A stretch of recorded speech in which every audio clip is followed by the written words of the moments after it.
I had never believed in accidents until the day she walked into my life, carrying an aura that made the air itself hesitate. Her heels clicked softly on the wooden floor, a steady rhythm that somehow matched my own pulse, and when our eyes met, it felt like the room contracted around us. She was effortless, graceful, every movement deliberate yet fluid, like she had rehearsed none of it. Mid-40s, with a presence that seemed to hold both confidence and quiet vulnerability. Her hair, the color of late autumn chestnuts, fell over one shoulder as she leaned slightly, studying the papers in her hand. I watched, discreetly, noting the curve of her neck, the way her lips pressed together when she concentrated. I didn't want to stare. I couldn't stop. I'm 20, still learning how the world bends around some people, and yet here I was, caught, drawn. She moved closer to the desk, and our hands brushed. An accident, but not really. My skin remembered the ghost of her touch long after. She didn't flinch. She lingered an instant too long, just enough for the heat to rise. Her eyes flicked to mine, a question unspoken, a challenge that made my chest tighten. "You're staring," she said softly, but there was no reproach, only curiosity layered over that restrained tension. I'm just," I faltered, aware my words were useless against whatever gravity she carried. Her smile was small, almost secretive, and I felt like she'd just handed me a key I wasn't sure I was ready to hold. She turned slightly, letting the light catch the subtle lines at the corner of her eyes. Lines that spoke of laughter, of long nights, of regrets tucked neatly behind a polished smile.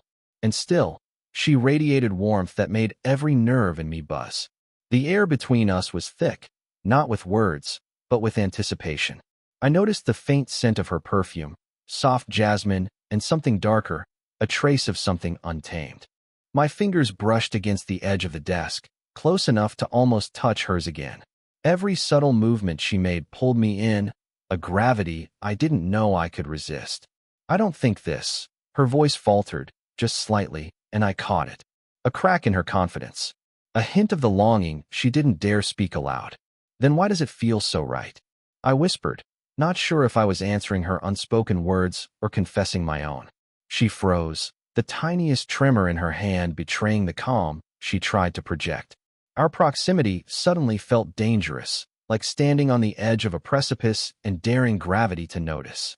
I could see the micro-expressions, the bite of her lower lip, the almost imperceptible shift of her shoulders, the way her gaze held mine longer than necessary. And then, a sudden sound. A door opening somewhere behind her, a knock on the wall, a laugh in the hall. The moment shattered like glass, leaving both of us aware of our nearness, aware of the pull neither of us wanted to name, aware that this was only the beginning. Her eyes flicked away, but the heat lingered. She didn't speak, and neither did I, yet the silence screamed in its intimacy. And as she turned fully, ready to leave, I realized we were already entangled in something neither of us could step back from. I couldn't stop thinking about her. Even when the office buzzed around me, her presence lingered, like a shadow stretching over my thoughts. She had that way of existing in a room without announcing herself, yet somehow claiming it entirely. Later that evening, she appeared near the stairwell, leaning casually against the railing, yet the tension in her posture betrayed a wariness she tried to mask. I wanted to speak, to bridge the invisible space between us, but my words tangled before they left my mouth. "You're quiet today," she said, almost teasing, but there was a flicker of something unguarded in her voice. Loneliness, maybe. A subtle ache I recognized because I had my own. My 20s felt like a limbo of impatience and yearning. Hers seemed like decades of measured restraint, of lessons learned the hard way. We fell into a pattern of near collisions, of hands brushing when reaching for papers, of elbows leaning too close across a crowded desk. The touches were minor, yet the effect was cumulative. Every accidental brush made my pulse tighten. Each stolen glance felt like trespassing. And in those moments, I began to understand why she carried a caution in her eyes, why she would linger, almost daring me to approach, then pull back, leaving me wanting more. I'd caught glimpses of her life in fragments. A photograph on her desk of someone smiling too far away, a fleeting mention of a divorce, the quiet way she sipped her coffee alone. She'd lived long enough to have regrets, to know where temptation could lead, And yet here she was, inches from me, allowing it anyway. I remembered her fingers brushing against my arm that afternoon, lingering just long enough to be noticed, just short enough to deny intention. She laughed lightly when I tried to pull away, but her eyes told a different story: curiosity, amusement, maybe even a spark of desire she wasn't ready to name. The risk wasn't just in our age difference. It was the unspoken world outside this room, the judgment waiting in hushed corridors, the possibility of disappointment, of shame. Yet somehow, that risk made it feel more alive, more urgent. When we finally stood near the window, the sun dipping low and spilling amber across the office, she leaned closer under the guise of examining a document. I caught the scent of her hair, faintly floral, intoxicating. Her breath brushed my cheek as she read, and my stomach twisted with a mix of longing and fear. "Are you going to say something, or just stare all night?" she murmured, teasing but not quite laughing. I smiled faintly, unable to speak, and for a heartbeat, we just existed there, breath mingling, shoulders almost touching, the world outside fading into irrelevance. Then, her hand pressed lightly against mine, a touch fleeting but deliberate. Electricity, unspoken and undeniable, hummed between us. And in that instant, I knew that nothing could stay the same. The hallway was empty, or so I thought, until a sudden laugh echoed from the far corner. My head snapped toward the sound, and she stiffened beside me, her fingers brushing mine in that fleeting way that had become torture. My heart kicked against my ribs, and I hated how every part of me wanted to stay. "I thought the lounge was empty," she murmured, eyes flicking nervously to the stairwell. There was that familiar flicker of caution in her gaze, the almost imperceptible hesitation that only made me lean closer. We moved toward the window, pretending to review documents, but our bodies betrayed us. Her shoulder pressed against mine, just slightly, but enough. I could feel her breath near my ear, a warm exhale that made the air between us electric. Every glance was a confession we couldn't voice, every silence a heartbeat stretching too long. I wanted to say something, to bridge the distance, but the words lodged themselves somewhere deep in my chest. Instead, I let my hand hover near hers, close enough to graze if she didn't pull away. She didn't, at first. There was a tension in that moment, a sharp edge of danger, as though the world could see exactly what we were on the verge of doing. A phone buzz interrupted the pause, and she jerked slightly, tucking her hair behind her ear. I wanted to curse that tiny device for breaking the spell. The text on the screen was innocuous, an appointment reminder, but it was enough to pull her attention away, to give us both a moment to breathe, to hide the flush creeping up our necks. I caught her gaze again, seconds later, and it hit me how impossible this felt. The age gap, the judgment we imagined in every other office eye, the sense that crossing this line might shatter something delicate and essential, yet none of it could stop the pull. I wanted her closer. She wanted me closer. And every glance, every accidental touch, every shared breath was a battlefield we couldn't resist. She leaned just a fraction toward me, and I thought, maybe this is it, the moment that changes everything. My fingers itched to brush the corner of her hand. My lips felt the weight of unsaid words. But then she straightened, just enough to deny the kiss, just enough to remind us both that caution had to survive tonight. "Almost too close," she whispered, barely audible, her lips near enough for me to catch the warmth of her words. "Almost," I echoed, my voice rougher than I intended. And then, before we could retreat fully into the safety of distance, the universe, or perhaps our own stubbornness, pulled us together again. Her hand found mine, not by accident this time, and for a heartbeat, we let go of hesitation. Her chest brushed against mine, our faces inches apart. We tried to pull back, we really did, but the gravity between us refused. The tension was palpable, tighter than ever, like a wire stretched to its breaking point. Every instinct screamed to resist, every heartbeat screamed to surrender. Yet even as our minds protested, our bodies had already decided. She didn't notice me watching, not at first. Her fingers traced absent patterns across the edge of the desk, eyes fixed on some distant thought. I couldn't breathe properly, my chest tight with the need I had tried so hard to suppress. Every line of her body, every subtle tilt of her head, called to me in a language I didn't know how to speak aloud. "I can't," she whispered, voice barely audible, almost drowned by the hum of the office lights. Her hands trembled slightly as she tucked a stray lock of hair behind her ear. My fingers itched to touch that hair, to feel the warmth of her skin against my palm, but I held back, knowing the moment could shatter everything. The desire had been simmering, restrained by reason, but now it surged like wildfire. I stepped closer, careful but deliberate, and she didn't pull away. My hand hovered near her face, the faintest brush of fingertips against her cheek, and she shivered. Just a little, but didn't stop me. Her eyes met mine, wide and luminous, and I thought I could drown there, in the depth of her hesitation and longing. "Why do we keep doing this?" she asked, voice shaking, a fragile edge to her control. "Because we can't help it." I breathed, low, close enough that she could feel the warmth of my breath near her ear. My words weren't a challenge, not really. They were a confession, one I couldn't take back even if I wanted to. Her chest pressed slightly against mine as she shifted, almost leaning in, almost daring me to close the last distance. I wanted to close it. I wanted to see if the world disappeared when she was this close, if everything else, the judgment, the fear, the hesitation, could dissolve under the weight of this one moment. Her hand moved, brushing my wrist, lingering longer than necessary. A subtle spark shot through me, the kind you don't notice until it scorches your skin. Every second stretched impossibly long, a heartbeat echoing in the empty space around us. We were on the edge of something irreversible, and the thought was thrilling and terrifying all at once. She began, voice breaking, her lips parted as if she might say the one thing that would change everything. But the words faltered. A sudden noise, the creak of a floorboard, a distant voice, made us flinch, and in that instant, everything froze. Our foreheads nearly touched, our breaths mingling, and yet we were still suspended in the tension between restraint and surrender.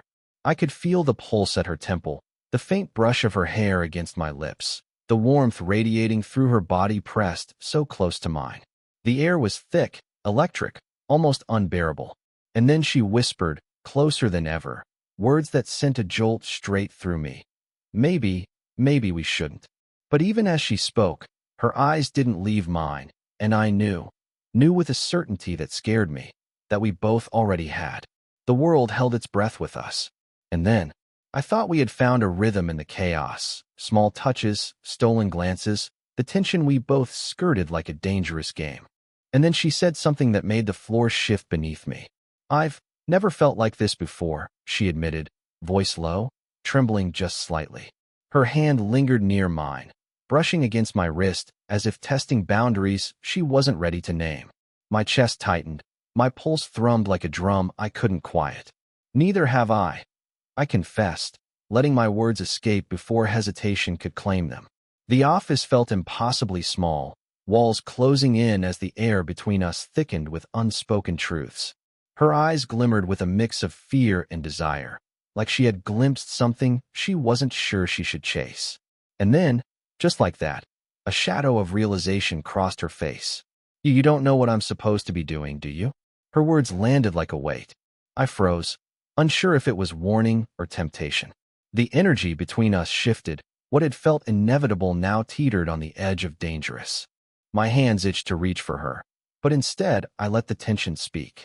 I stepped closer anyway, close enough for her breath to stir against my neck, and she didn't retreat. I do," I whispered, letting my lips hover near her ear. My voice was rough, low. "I know exactly what I feel." Her fingers brushed along my forearm, almost tentative, almost daring me to prove it. Her chest pressed subtly against mine, a warmth I could feel without words. And yet, she stepped back a fraction, a hesitation that made me ache. Every inch of her body seemed to push and pull at once, and I realized the stakes had never been higher. "You don't understand," she said, almost a plea, almost a command. The tremor in her voice betrayed the composure she fought to maintain. My own hands tightened slightly, gripping the edge of the desk to keep from crossing lines I knew I couldn't uncross. We circled each other in silence for a moment that stretched too long. Her eyes flicked to the door, to the corridor beyond, to some imagined observer, and then back to mine. It was a reminder.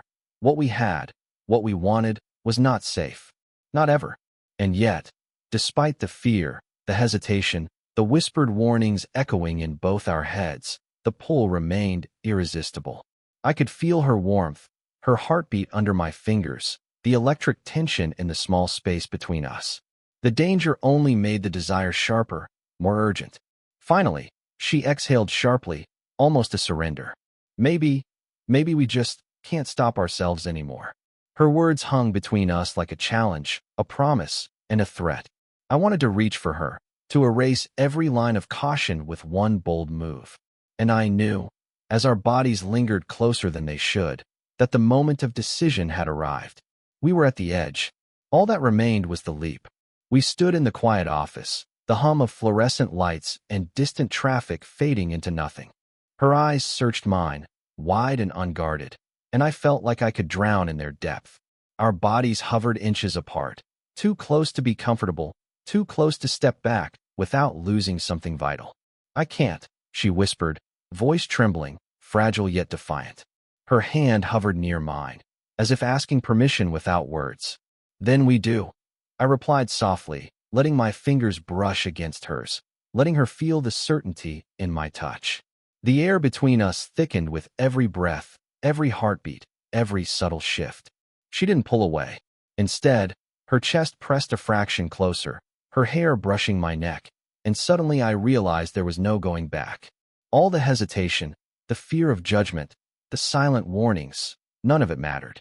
Not when we existed like this, suspended in the tension we had spent weeks cultivating. Her lips were so close I could feel the warmth radiating off them, the faint intake of her breath against my cheek, and I thought I might shatter if I didn't close the gap. "I shouldn't," she murmured, voice low and raw. It's too much. Or maybe it's exactly enough," I whispered, letting my forehead brush against hers. Her eyes fluttered closed for a moment, and I felt the tremor in her hands, in the curve of her shoulders leaning into me. She was fighting, resisting, and yielding all at once, and it made the world tilt.